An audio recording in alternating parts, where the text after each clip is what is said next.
Happy November 13th, everybody. I'm sorry I am not here today. I was forced, yes, forced, to take a day off. We'll see how well I stick to that. But let's get started. I hope you can hear me okay. My headset is no longer working, so please bear with me. Let me give you a few reasons to smile. Here is a note from Ruth. It says, my friend stayed after class today to chat with Peggy and I and spent a few minutes telling us that we're the greatest teachers he ever had and GCA is the greatest school he ever went to. But then also said that one of his classmates told him he was cool and it made him cry because no one had ever said that to him at his other schools. He was bullied in a few different brick and mortars before he came to us. Made my day, thought I would pass it along. If you see that emoji, that's the one I sent back to Ruth. So Ruth, thank you so much for sharing that. It's good to know, again, and just be reminded that we are touching the kids we work with every single day.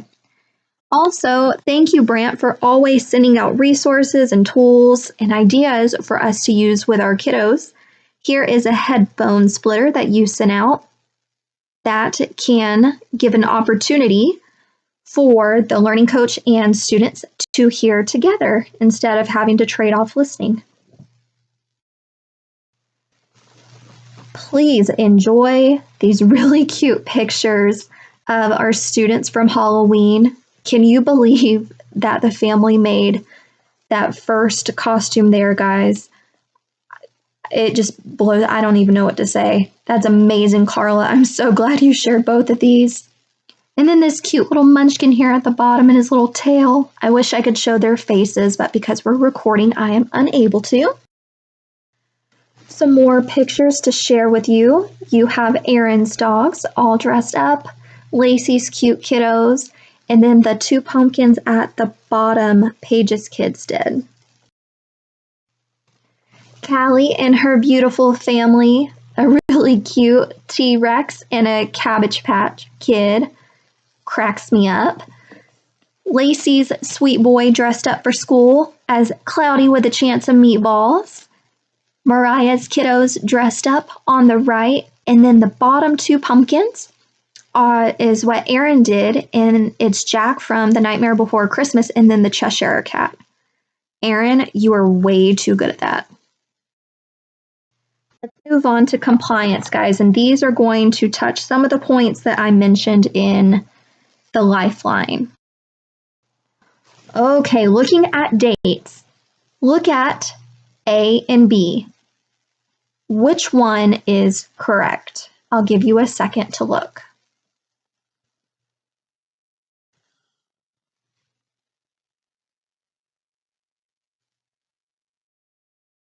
All right, if you said B, you are correct. The meeting date is going to be the day you meet. The implementation date is going to be the following day, so the 17th. Then the IEP end date is a year minus a day from the implementation date, which would be November 16th. Okay, now let's pretend that the meeting is on Friday the 17th. Are these dates correct? The implementation date would be the 20th and the end date would be the 19th. Yes or no? If you said yes, you are correct. We always want to make sure that the dates do not fall on a weekend.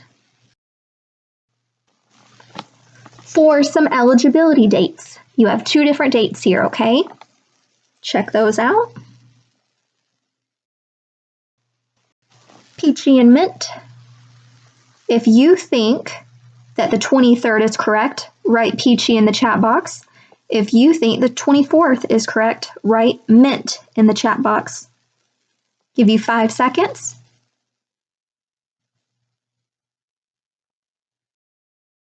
If you said Peachy, you are correct.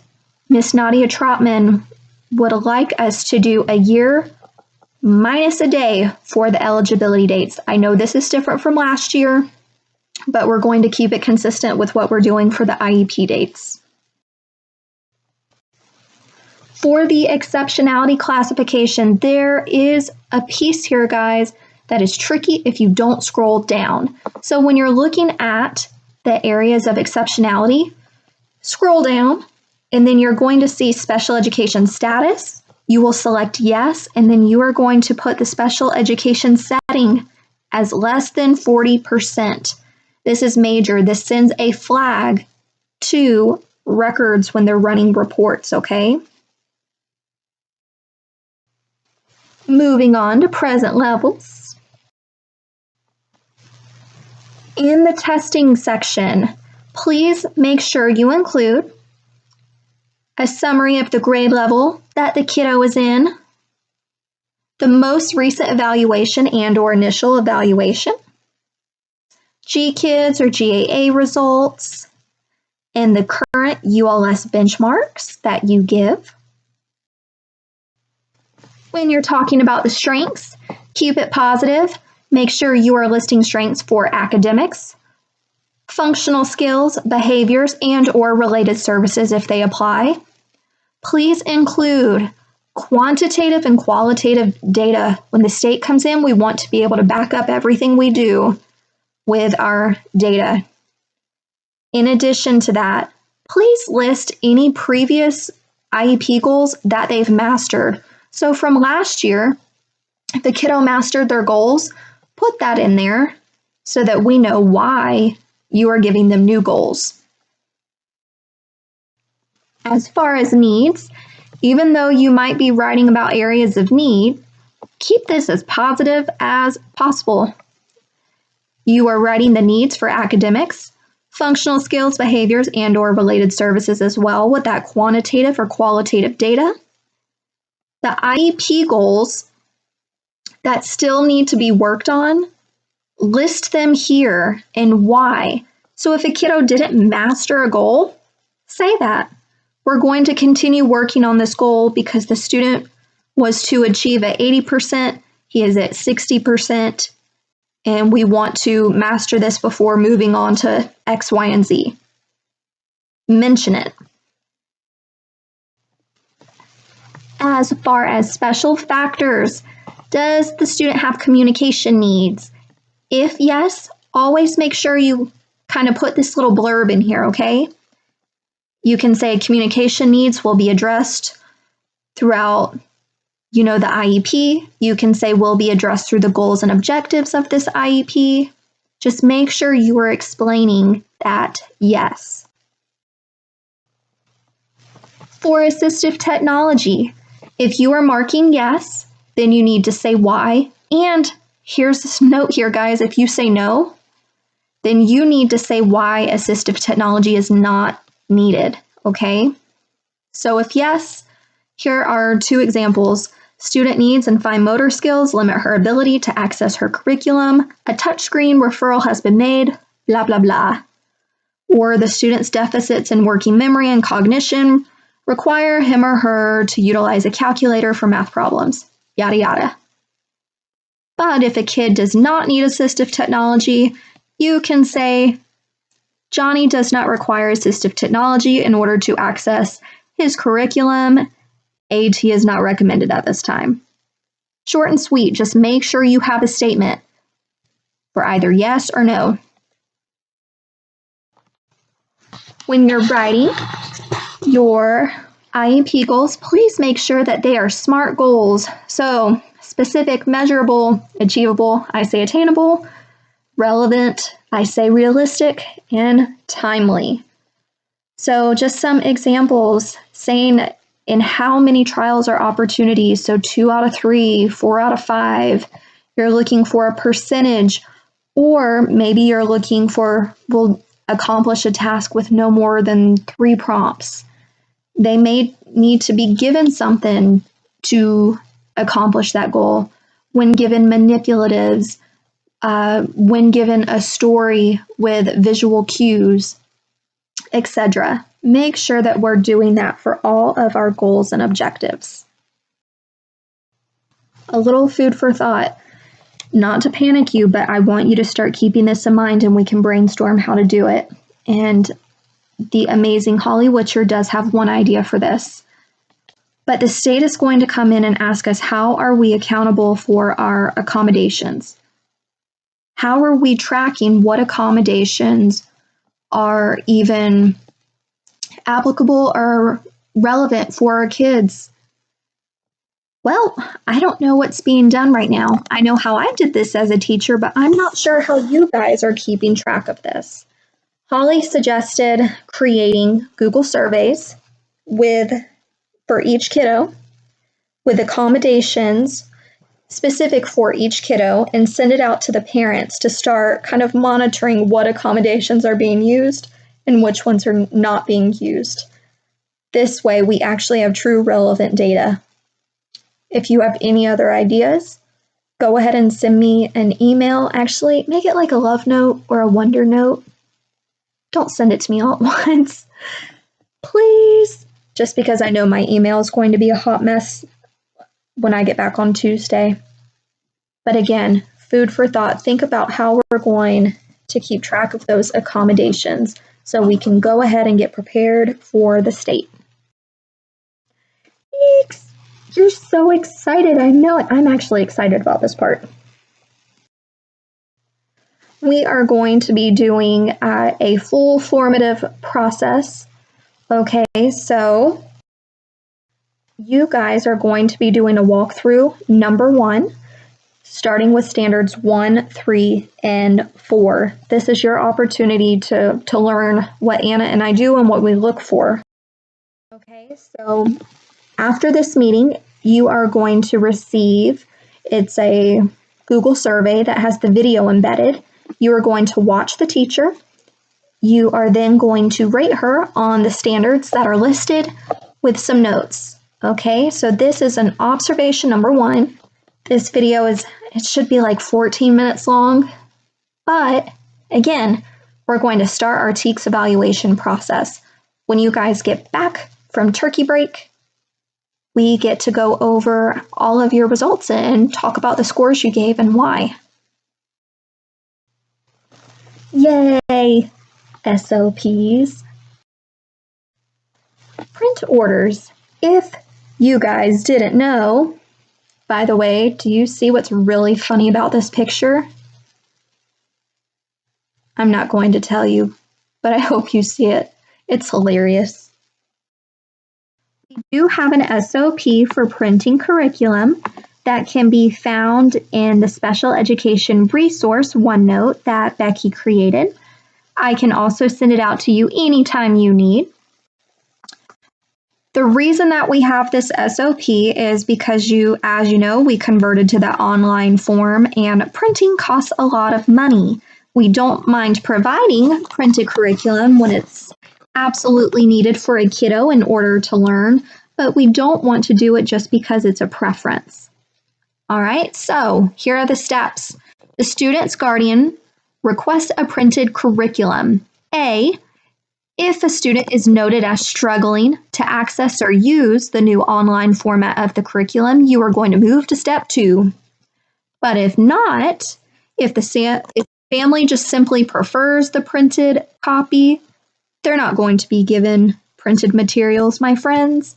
We can only provide appropriate accommodations to address student needs, not preferences. So you are going to write a letter explaining this and document the information in the PLP log.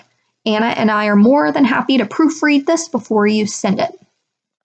Moving on to step 2, because there is noted to be a kiddo is struggling. So you are going to begin to document the type of problem and be specific in how frequently it occurs in terms of accessing the curriculum.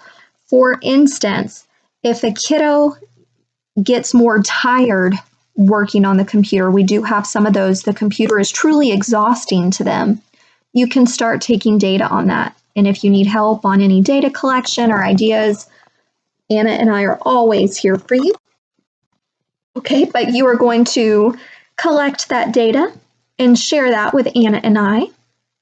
If there is sufficient information, this is a typo, you will move to step 3. But if there's not sufficient information, we're going to stop right there you're going to write a letter to the parent and document in the PLP log that printed materials are not going to be given. Let's move on to step 3, because you began to, you document the problem and there was data saying, yeah, there's data to support a printed curriculum. You call an IEP meeting, and during the meeting, you put access to printed curriculum in the accommodation section, as well as in the minutes. And then number 4, this is really important, okay, to note in the minutes. The guardians are going to be informed of their responsibilities.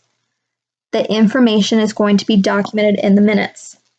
A, if a student is using printouts, the LC is responsible for uploading the work to the platform. They can take a picture of the work or scan it and upload it into the student's folder. B, if guardians prefer to mail hard copies to the teacher, then they are responsible for postage and envelopes. It's the learning coach's responsibility to pay for the shipping and mailing cost. And C, please note, guardians who submit work by an alternative means is responsible for meeting the same deadlines as those uploading their work to the platform. This is important for measures of student engagement that we are working really hard with the FAST team on. Really hard. If you guys have any specific questions about that, please let Anna or I know. Okay, redetermination flowchart. We're not going over all of this because I'm already 16 minutes in and you have a life. So if further testing is needed, guys, know that Becky already has a video created and the SOP that are, kind of form that I made for this goes into her video even more in depth. But you can access her video on the Special Education Resource OneNote. If you do not know where to find that or where to get access, send me a love note. I'll send that your way, okay? We're going to talk about today if no further testing is needed. No testing. So original. Okay, once you receive the recommendation from Gaetan and Kathy that no further testing is needed, you are going to go to Infinite Campus and create a redetermination form. All right, so you will schedule a redetermination meeting and send the notice of meeting to the parent. You are going to create a redetermination checklist in Infinite Campus. Make sure you select the correct student in New Document. When you create a new simple form, choose Redetermination, then select Create Document. Be sure to link an enrollment that shows the current year, so just make sure it has a school year on it. Okay, and then we'll talk about this next part more, where you complete the redetermination checklist form and you're going to select Save. Well, what does this look like? It'll be on this form. You'll re-find the student eligible if the team determines that. You'll add the eligibilities kiddo is still found eligible for, and then you are allowed to put a parent's signature in there. And you are not going to have to put an electronic signature. You can type this one in. From here, you will hold an IEP amendment meeting where you are going to update the current IEP with all of this new eligibility information in there. You want to make sure that you are listing the amendment, updating the meeting date, implementation date, the most recent eligibility date for, of course, today's meeting. And then when you go into exceptionality classification, you update the eligibility date and the eligibility due date for when that ends. The last and final piece that you are going to do, okay? You are going to complete a records information form to note the change in eligibility date. The reason we do this is for Lorinda and the records team. Okay, so you will go to Documents, New Document, select New Simple Form and select Records Information Form. Click Create Document. For that new simple form, please select Records Information Form. Ensure that it is linked to this current school year. Hit Create Document. And then you are going to complete that change in eligibility. Even if it's not a change in eligibility category, you are changing the dates. And again, these dates help in regards to FTE and a bunch of other things. If for any reason you've forgotten to do this with previous eligibilities, you can still go in and do this form, okay? From here, you are going to email this to the Records Department, Special Education Records at gacyber.org, and you are set. All right, and here's a side note from Becky that she put in here. Just saying, be sure all minutes are added to the second page of the updated redetermination checklist form in IC, as well as comprehensive reevaluation eligibility meeting. Remember that the minutes from the redetermination meeting should include a brief description of each area. Brief. Don't go specifics because this can get us in trouble. And no, this was a lot to go over, but if you have any specific questions, I have had several one-on-ones to walk through this step by step for upcoming meetings, and fingers crossed, I think it's been beneficial for you guys. So all you have to do is reach out and we can do that. Last but not least, before I hand it on over to Adana, GAA 2.0. My last meeting with the DOE, we are now in the design process. We've been working on targets and claims. So looking at the big picture goal of what we want students to do, and then, the small short-term goals that have to be accomplished for the big goal. It's kind of the scope and sequence. And also looking at how it's going to be submitted. So online or paper submission is possible, but it looks like right now the test is going to have to be done in person. Don't panic. I've already thrown that out to them. What is this going to look like for us? How long is it going to take to do the test? How many sittings is it going to take? All of these things, they've been brought to the forefront. And as we work through this, it's definitely being considered, the virtual environment. Just because it's not going to be a virtual test yet for next year doesn't mean it won't be one in the future. But essentially, they have to get a paper test done that is reliable and valid first, before then working on all of the compliance pieces and ensuring test security online. So it was a really good meeting. We are making progress, and I still think that this is essentially going to be less work for you guys. And that's what we want, right? Less work. With that, I am going to go ahead and hand it on over to Adana. Thanks, guys, for listening to me rant for 24 minutes. I hope you have an awesome, awesome rest of your Monday. I'll see you later this week.